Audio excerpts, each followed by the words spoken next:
বন্ধুরা, আমি শাকলিন। তোমরা দেখছো টিএস টেকনিক্যাল ওয়ার্ল্ড। আজকে আমি একটা নতুন ভিডিও নিয়ে চলে এসেছি। তোমরা অবশ্যই এই ধরনের ফটো এডিটিং ইনস্টাগ্রামে অবশ্যই দেখেছো, কিন্তু কিভাবে এডিট করতে হয় তোমরা জানো না। তো আজকে আমি তোমাদের দেখাবো কিভাবে এই ধরনের ফটো তোমরা খুব সহজে এডিটিং করতে পারবে। যারা চ্যানেলটিতে নতুন এসেছো তারা চ্যানেলটিতে অবশ্যই সাবস্ক্রাইব করে দেবে, সাথে থাকা বেল আইকনটিকেও অন করে দেবে এবং সাথে আমার ইনস্টাগ্রাম অ্যাকাউন্টটিকেও ফলো করে দেবে। তো চলো ভিডিওটা শুরু করি। ঠিক আছে, সর্বপ্রথমে তোমরা পিকসার্ট অ্যাপটিকে ওপেন করে নেবে। তারপর এডিট ফটোতে গিয়ে ব্যাকগ্রাউন্ড অপশনটিতে সিলেক্ট করবে। তারপর হোয়াইট কালারের ব্যাকগ্রাউন্ডটা চুজ করে নেবে। ঠিক আছে, তারপর টুলস অপশনে গিয়ে যে ক্রপ অপশনটি রয়েছে সেটি সিলেক্ট করে নেবে। তারপর এই যে স্টোরি রেশিওটা রয়েছে সেটা সিলেক্ট করে নেবে। ঠিক আছে, তারপর ডান। তারপর স্টিকারে গিয়ে সার্চ করে নেবে কালার স্প্লেস ব্ল্যাক স্ক্রিন। ঠিক আছে, তারপর প্রথম স্টিকারটিকে সিলেক্ট করে নেবে। তারপর স্টিকারটার সাইজ একটু বড় করে নেবে। তারপর উপরে সরিয়ে দেবে। ঠিক আছে, তারপর অ্যাড ফটোতে গিয়ে ফটোটা সিলেক্ট করে নেবে।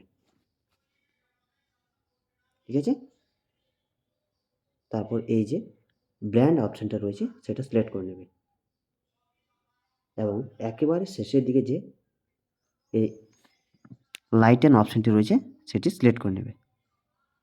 ঠিক আছে, তারপর ফটোটাকে একটু বড় করে নেবে।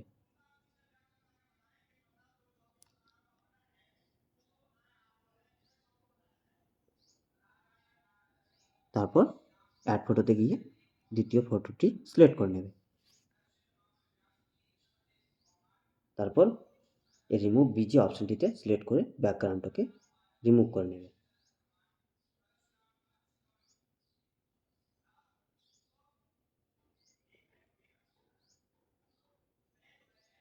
বন্ধুরা দেখতে পাচ্ছ ব্যাকগ্রাউন্ডটা রিমুভ হয়ে গেছে। তারপর সাইজটাকে একটু বড় করে নেবে।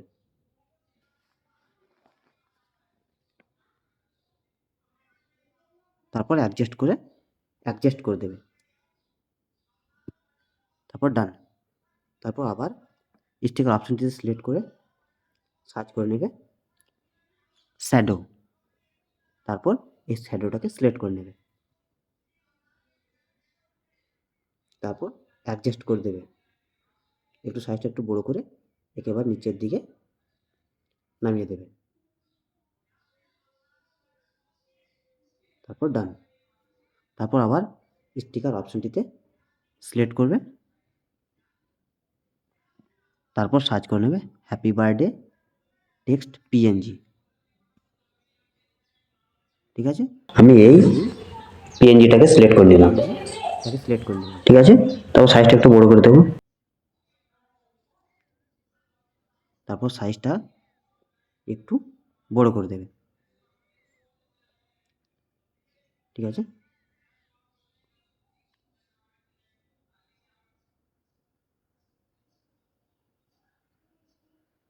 তারপর ডান করে দেবে। তারপর যে নামটি হবে সেই নামের টেক্সটটি লিখে নেবে।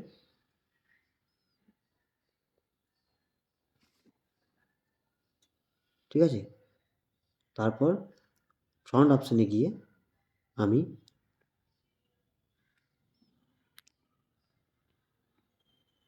এই যে ওপেন সেন্স ইতালিক ফন্টটি রয়েছে সেটি সিলেক্ট করে নিলাম।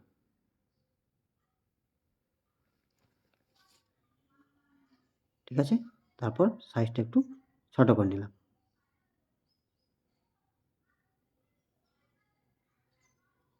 তারপর লেয়ার অপশনে গিয়ে টেক্সটির একটা ডুপ্লিকেট লেয়ার বানিয়ে নিলাম।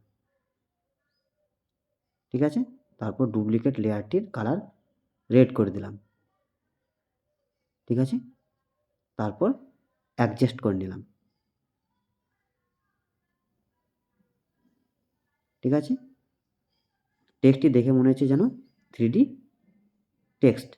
ঠিক আছে, তাহলে তোমরা এইভাবে খুব সহজে মোবাইলের মাধ্যমে এই ধরনের ফটো এডিট করতে পারবে।